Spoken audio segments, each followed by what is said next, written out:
Hey folks, Darren here, Mr. Sandsman. Welcome back to another 10-minute tier ranking. This time I'm covering the Elm Street franchise. So without further ado, let's move over to this other screen here and we'll get cracking.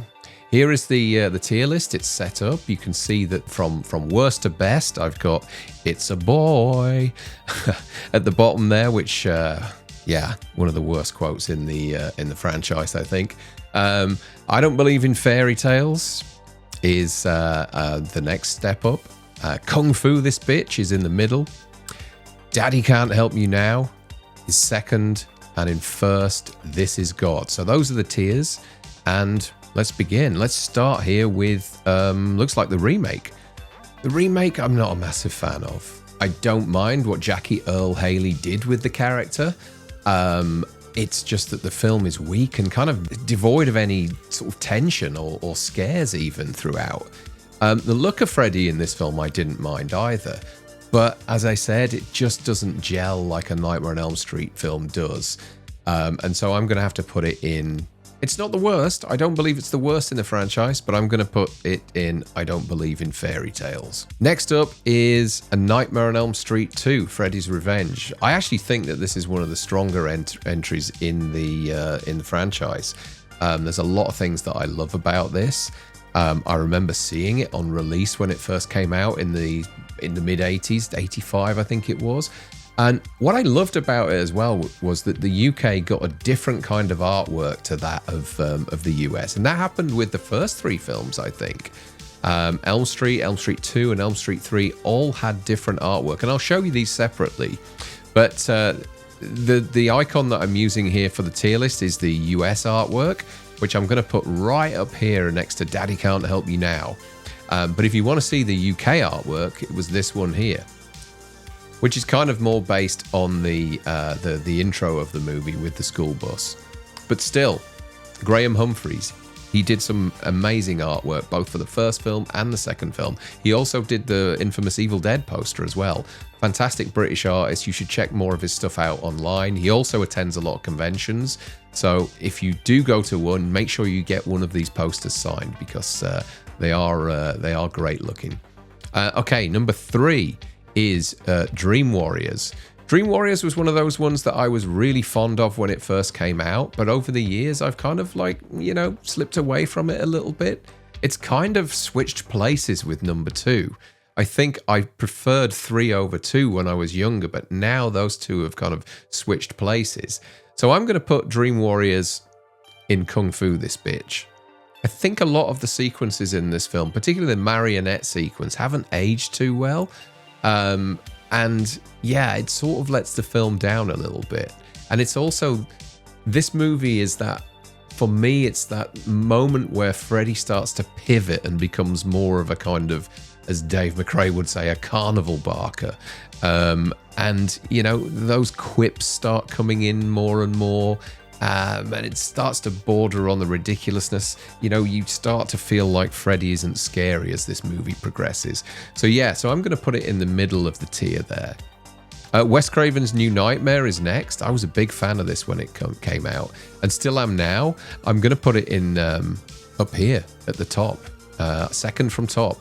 Daddy Can't Help You Now, along with Nightmare on Elm Street 2. I think what Wes Craven did with this movie is kind of underrated.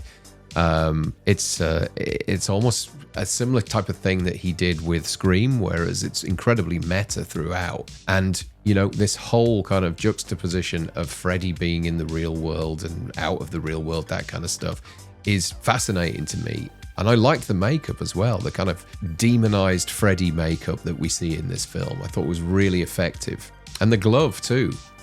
It was a different take on Freddy, which for me worked and still does today. So I'm putting it second from top. Freddy's Dead, The Final Nightmare.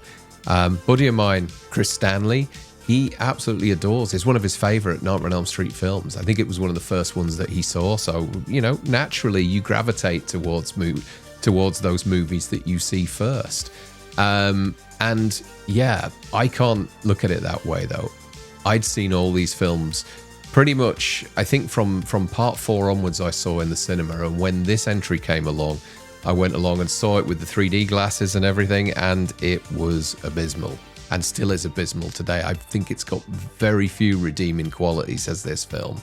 So I'm going to put it in there. It's a boy.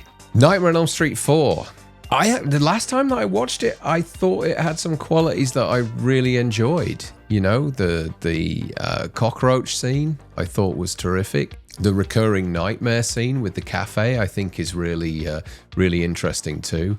I'm not sure about the dog pissing on the grave and Freddy coming back to life after that, but you know, the film's fun. Rennie Harlin directed it, director of Die Hard 2, Cutthroat Island, and a bunch of other disastrous movies. But you know, Elm Street 4, I think, is watchable. Certainly slap bang in the middle of that kind of MTV era of Freddy. And I'm going to put it, people are going to scream, I'm going to put it in the middle next to Elm Street 3, Kung Fu That Bitch. Yeah, it's in the middle for me. All of the movies at this point were starting to become a bit tiresome, but none more than this next one, Dream Child. I do think it has some good moments. I'm going to put it in second from bottom. I don't believe in fairy tales. I really do hope that when this new Blu-ray comes along that we get to see the full effect of that motorbike sequence, because I think that's the highlight of the movie. I think the makeup in that particular scene is terrific. And so fingers crossed we get to see the whole vision for that. But yeah, for me, it's second from bottom in terms of entertainment value. Freddy's Nightmares, it's on here. I only saw, maybe I saw more than what I can remember, but I do remember it being on TV in the 80s. And also it was released on VHS during the 80s in the UK. I saw a handful of them. You start to realize after not too long that it's just a case of Freddy bookending a series of like Twilight Zone episodes. I think he did appear in a couple himself, but yeah, he's pretty much your host for these rather than actually taking part in them. So wasn't anything that I really enjoyed, to be honest. I think it was just the novelty factor of Freddy being in this that made me either watch or rent these. And I'm going to put that second from bottom. I don't believe in fairy tales. Next up is Freddy vs. Jason. It is what it is. It's kind of fun. It's a WWE match for 90 minutes or however long it is.